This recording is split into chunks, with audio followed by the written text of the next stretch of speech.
Hello दोस्तों, good morning, जोहार, नमस्कार, प्रणाम, सत श्री अकाल, अस्सलामो अलैकुम, आदाब।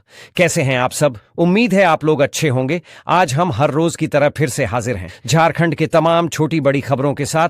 खबरों को शुरू करने से पहले अभी तक आपने B2B news Jharkhand news channel को सब्सक्राइब नहीं किया है तो सब्सक्राइब कर दीजिए ताकि झारखंड में होने वाली तमाम छोटी बड़ी खबरों से खुद को अपडेट रखें और जानकारी से अवगत हो सकें। तो चलिए बात करते हैं आज के तमाम छोटी बड़ी खबरों पर नजर डाल। झारखंड श्रमिक संघ की केंद्रीय कार्य समिति की बैठक में कई महत्वपूर्ण निर्णय लिए गए।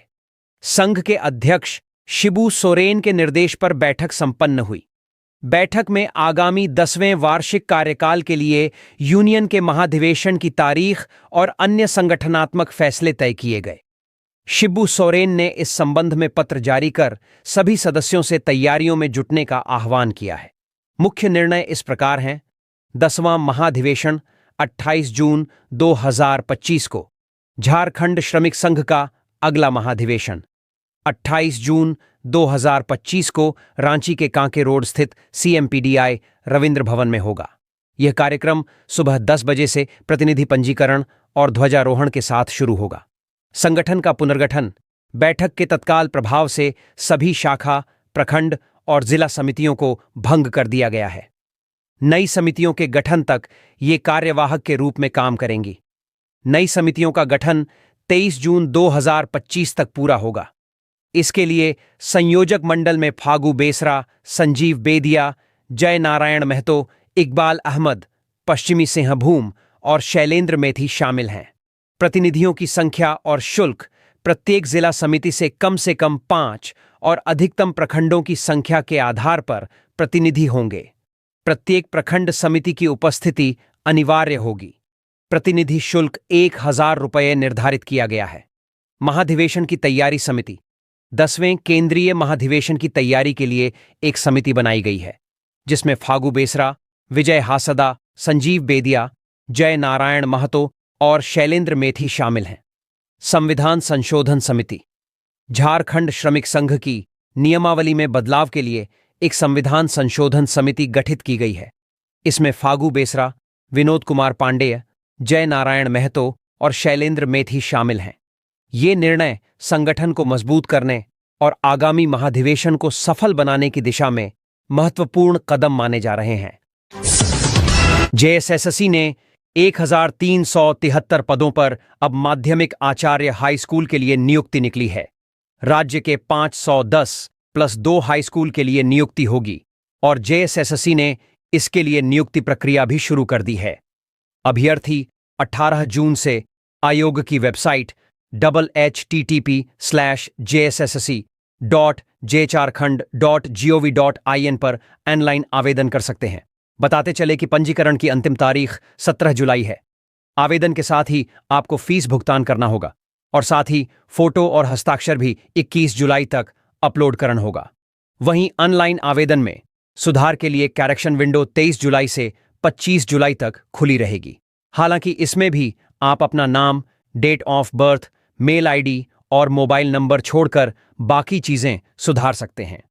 इधर माध्यमिक आचार्य के लिए उम्र सीमा भी तय की गई है जिसमें जनरल और EWS के लिए 40 वर्ष की उम्र सीमा तय की गई है।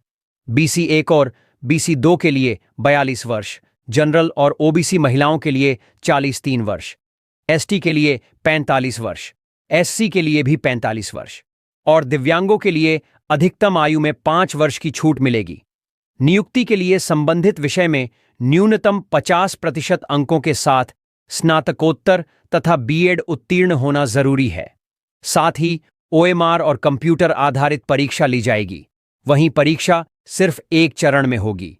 साथ ही राजनीति शास्त्र में 221 पद, समाजशास्त्र में 159 पद, मनोविज्ञान में 53 पद, मानव शास्त्र में 21 पद, दर्शन शास्त्र में 19 पद, गृह विज्ञान में 96 पद, भूगर्भ शास्त्र, आर्टिफिशियल इंटेलिजेंस एंड कोडिंग में 54 पद, cyber security and data science, applied English में 56 पद, उर्दू में 92 पद, संताली में 83 पद, बंगला में 25 पद, मुंडारी में 19 पद, हो में 26 पद, कुड़ुख में 24 पद, कुरमाली में 10 पद, नागपुरी में 21 पद, पंच परगणिया में 10 पद, खोरठा में 18 पद, उड़िया में 4 पद और विशेष शिक्षक आचार्य में 150 खाली हैं।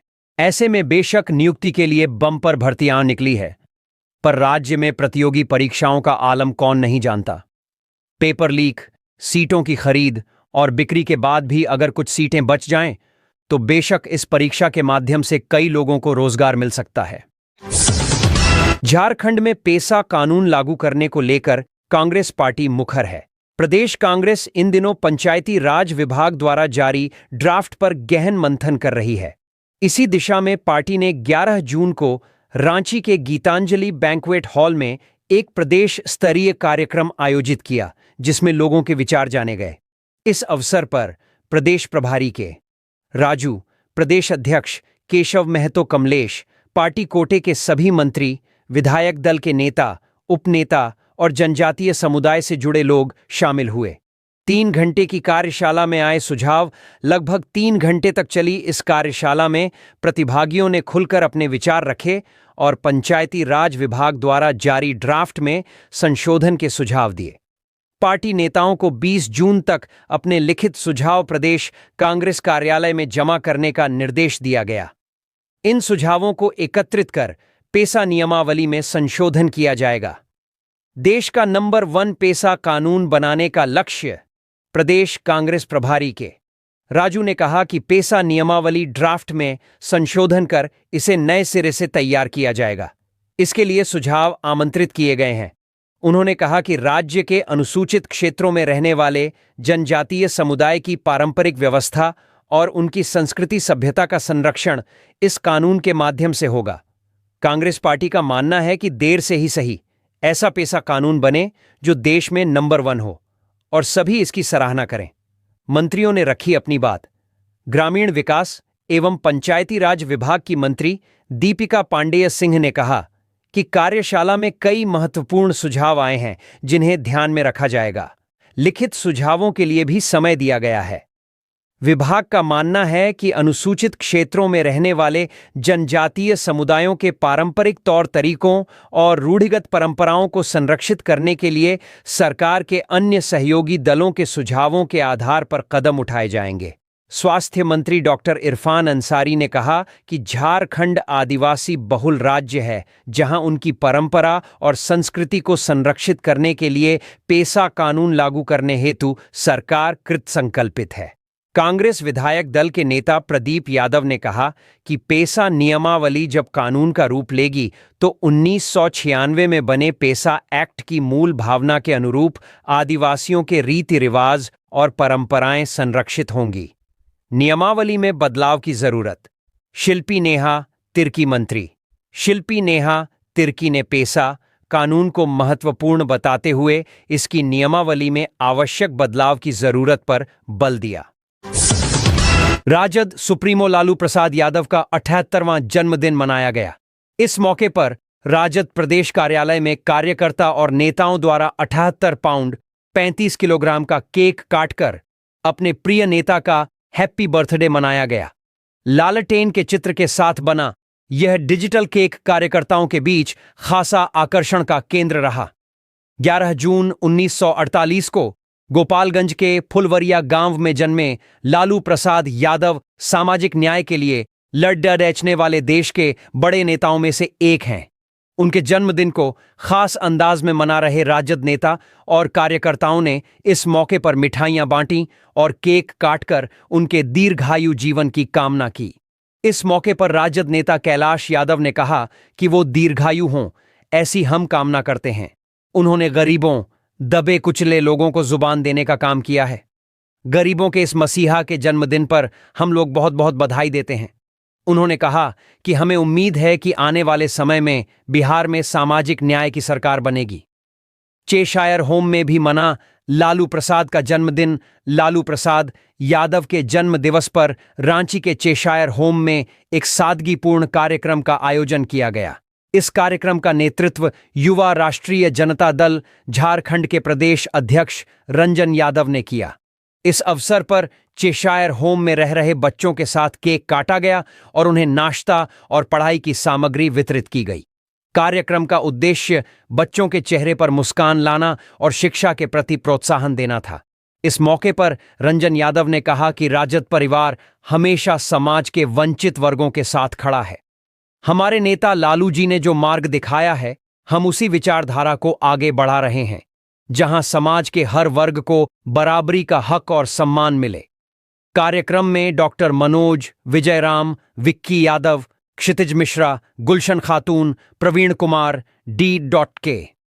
सिंह एवं सुधीर कुमार सहित कई अन्य समाज सेवी एवं पार्टी कार्यकर्ता उपस्थित थे। हजारीबाग जिला समेत पूरे राज्य भर में चिकित्सक की कमी है, यह कहना है झारखंड के स्वास्थ्य मंत्री इरफान अंसारी का। उन्होंने यह भी कहा है कि बहुत जल्द स्वास्थ्य सेवा को दुरुस्त करने के लिए डॉक्टर नर्स की बहाली भी की जाएगी। पिछले दिनों शेख भिखारी मेडिकल कॉलेज अस्पताल में महिला का प्रसव नहीं होने के मामले में भी उन्होंने स्थानीय विधायक और जिला प्रशासन पर गंभीर आरोप लगाया है। हजारीबाग शेख भिखारी मेडिकल कॉलेज अस्पताल इन दिनों पूरे राज्य भर में सुर्खियों में है। दरअसल मेडिकल कॉलेज अस्पताल में एक महिला प्रसव कराने आई थी। महिला के परिजन वार्ड का दरवाजा आधे घंटे तक खटखटाते रहे, लेकिन वार्ड का दरवाजा नहीं खुला। अंततः महिला का ऑपरेशन निजी अस्पताल में हुआ था। इस खबर पर हजारीबाग जिला प्रशासन ने भी संज्ञान लिया था और जांच कमेटी गठित की गई थी। हजारीबाग पहुंचे झारखंड सरकार के स्वास्थ्य मंत्री इरफान अंसारी ने कहा कि पूरी घटना में भारतीय जनता पार्टी का हाथ है। भाजपा अस्पताल परिसर में दफ्तर चला रही है, डॉक्टर के साथ छेड़खानी की जा रही है, यहां के नर्स को बुरी नजर से देखा जा रहा है। स्वास्थ्य मंत्री होने के नाते जब इसका विरोध किया गया तो भाजपा ने यह षड्यंत्र रचा। जो व्यक्ति हंगामा कर रहा था वह भाजपा का कार्यकर्ता है। पुलिस ने उसे भी छोड़ दिया। उन्होंने कहा कि स्वास्थ्य के क्षेत्र में राजनीति किसी को भी करने नहीं दिया जाएगा। पुलिस ने कैसे छोड़ा है, इसका भी जवाब मांगा जाएगा। स्वास्थ्य मंत्री ने यह भी कहा कि झारखंड में चिकित्सकों की कमी है। जो काम 18 साल में नहीं हुआ है वह 5 साल में किया जाएगा। प्रत्येक जिले का भ्रमण किया जा रहा है। सभी जगह जो समस्याएं हैं उनका निराकरण किया जाएगा। विरोधी दल काम नहीं करने देना चाहते हैं। सरकार जब मेडिकल कॉलेज खोलना चाहती है तो इसका विरोध बीजेपी कर रही है। मेडिकल कॉलेज ही नहीं खुलेगा तो डॉक्टर कैसे बनेंगे? आने वाले दिनों में झारखंड की स्वास्थ्य व्यवस्था कैसे ठीक होगी, यह आज के समय में यक्ष सवाल है। बहरहाल स्वास्थ्य मंत्री ने हजारीबाग के दौरे के दौरान जहां एक ओर आने वाले समय में कैसे व्यवस्था ठीक करेंगे उस पर जोर दिया है, तो दूसरी ओर विपक्ष को घेरने का भी काम किया है। केंद्र सरकार की जनजातीय कार्य मंत्रालय द्वारा आदिवासी बहुल इलाकों के लिए विशेष योजना की शुरुआत की जा रही है। इस योजना का नाम है धरती आबा जनजातीय ग्राम उत्कर्ष अभियान। डीडीसी श्याम नारायण राम और आईटीडीए डायरेक्टर आलोक शिकारी कच्छप ने प्रेस कॉन्फ्रेंस कर उक्त योजना के बारे में जानकारी दी। आदिवासियों को योजनाओं से आच्छादित करने का लक्ष्य डीडीसी ने बताया कि धरती आबा जनजातीय ग्राम उत्कर्ष अभियान के माध्यम से खूंटी जिले के 403 गांव के 85,732 लोगों को योजनाओं से आच्छादित किया जाएगा। जनजाति बहुल गांवों को चिन्हित किया गया है जिनकी आबादी 500 या कम से कम 50% है। खूंटी जिले के जनजातीय बहुल गांवों को धरती आबा जनजातीय ग्राम उत्कर्ष अभियान के तहत विकसित किया जाना है। 2028 से 29 तक चलाई जाएगी योजना। यह योजना 2024 से प्रारंभ होकर 2028 से 29 तक चलाई जाएगी। इस मिशन का उद्देश्य जिले के आदिवासी बहुल इलाकों में सड़क, पानी, बिजली, स्वास्थ्य, दूरसंचार, आवास जैसे बुनियादी सुविधाओं से ग्रामीणों को आच्छादित करना है। चिन्हित ग्रामीणों को इन योजनाओं का लाभ दिया जाएगा। धरती आबा जनजातीय ग्राम उत्कर्ष अभियान के तहत आदिवासी बहुल गांव में ग्रामीणों का Aadhaar card, ration card, Ayushman Bharat card, जाति प्रमाण पत्र, आवासीय प्रमाण पत्र, किसान क्रेडिट कार्ड, पीएम किसान जनधन खाता, बीमा योजना, सामाजिक सुरक्षा पेंशन योजना, विधवा पेंशन योजना, दिव्यांग योजना और बेरोजगारों के लिए आजीविका मिशन के तहत मनरेगा और पीएम विश्वकर्मा मुद्रा लोन, महिला और बच्चों के लिए कल्याणकारी योजनाओं का लाभ दिया जाएगा। साथ ही इन गांवों में नए गैस कनेक्शन भी उपलब्ध कराए जाएंगे।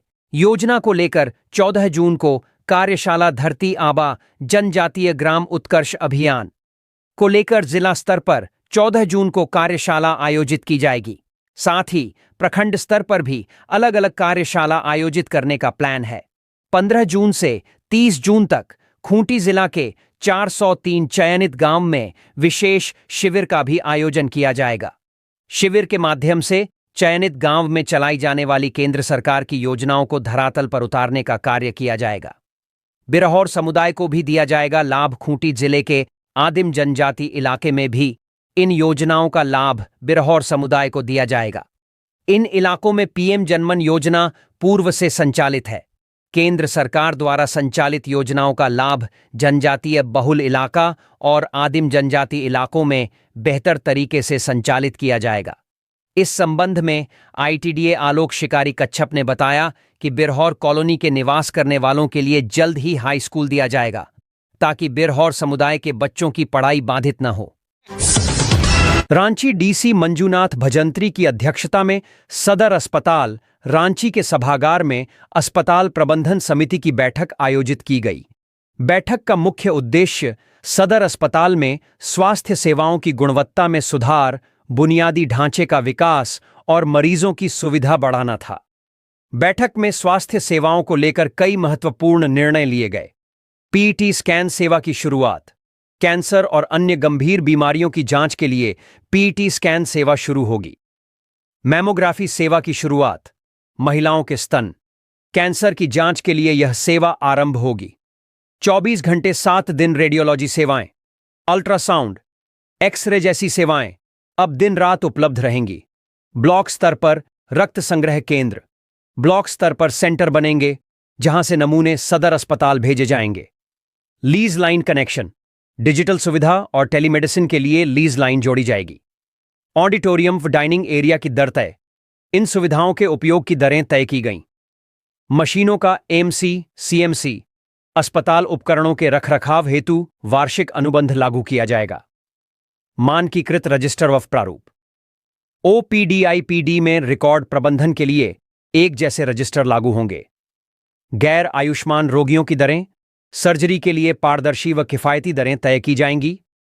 2 मॉड्यूलर ओटी का प्रस्ताव। अत्याधुनिक ऑपरेशन थिएटर की स्थापना पर विचार हुआ।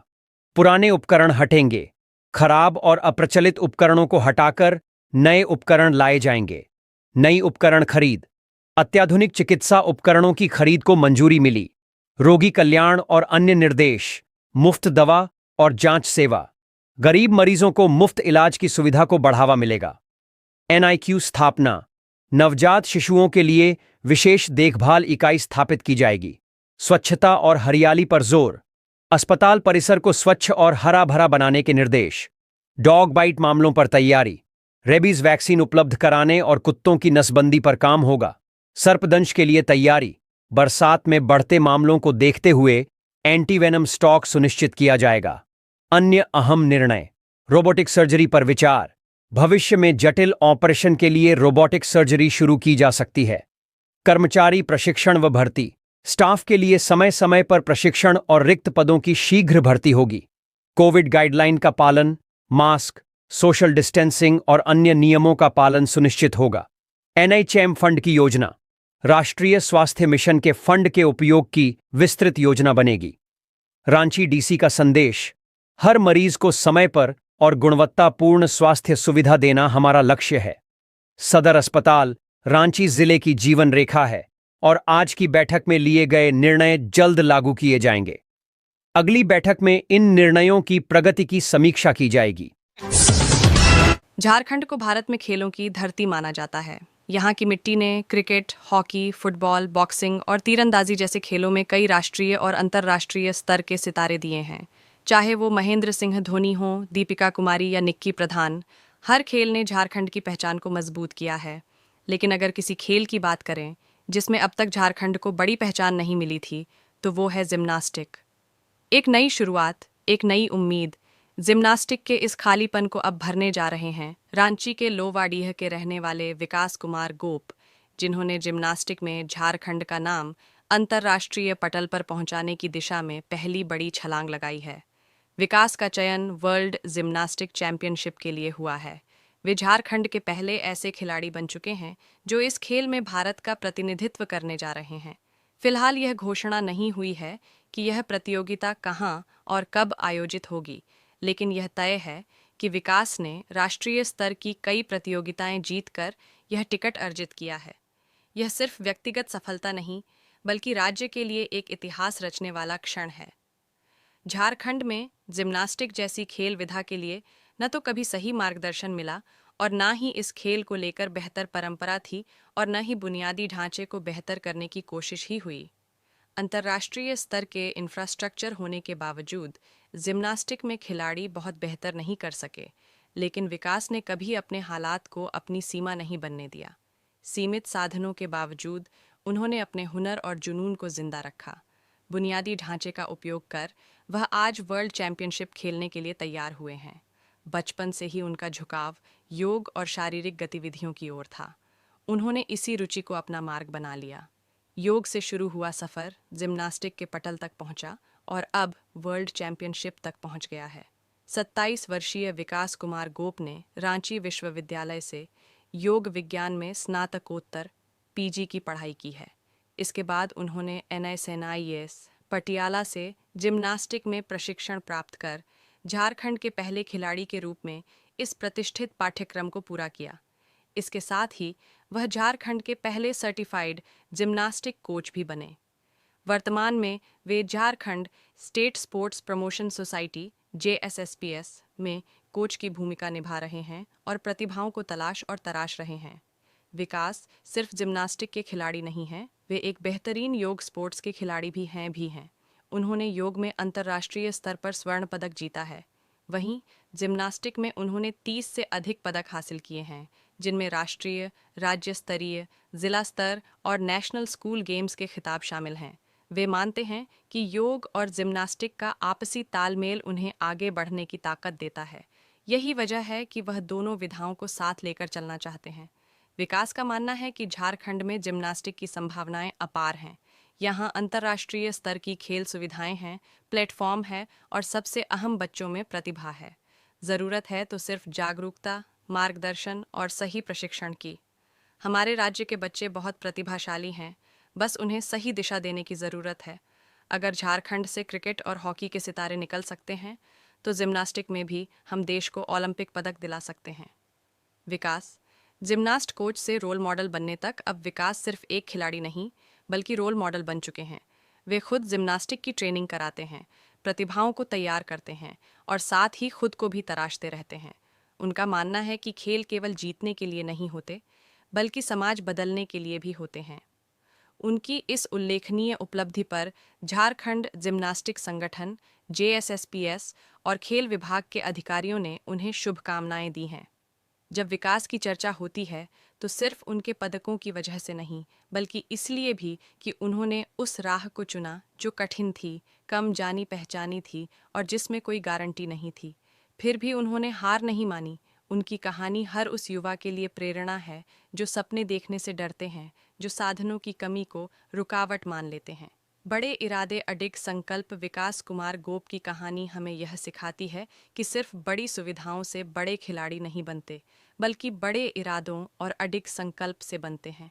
उन्होंने झारखंड की उस खाली जगह को भरा है जहां अब तक जिम्नास्टिक की कोई पहचान नहीं थी, और अब जब वह वर्ल्ड चैंपियनशिप में भारत का प्रतिनिधित्व करने के लिए तैयार हैं, तो पूरा झारखंड गर्व से यह कह सकता है, विकास ने खेल की दुनिया में एक नई दिशा दी है।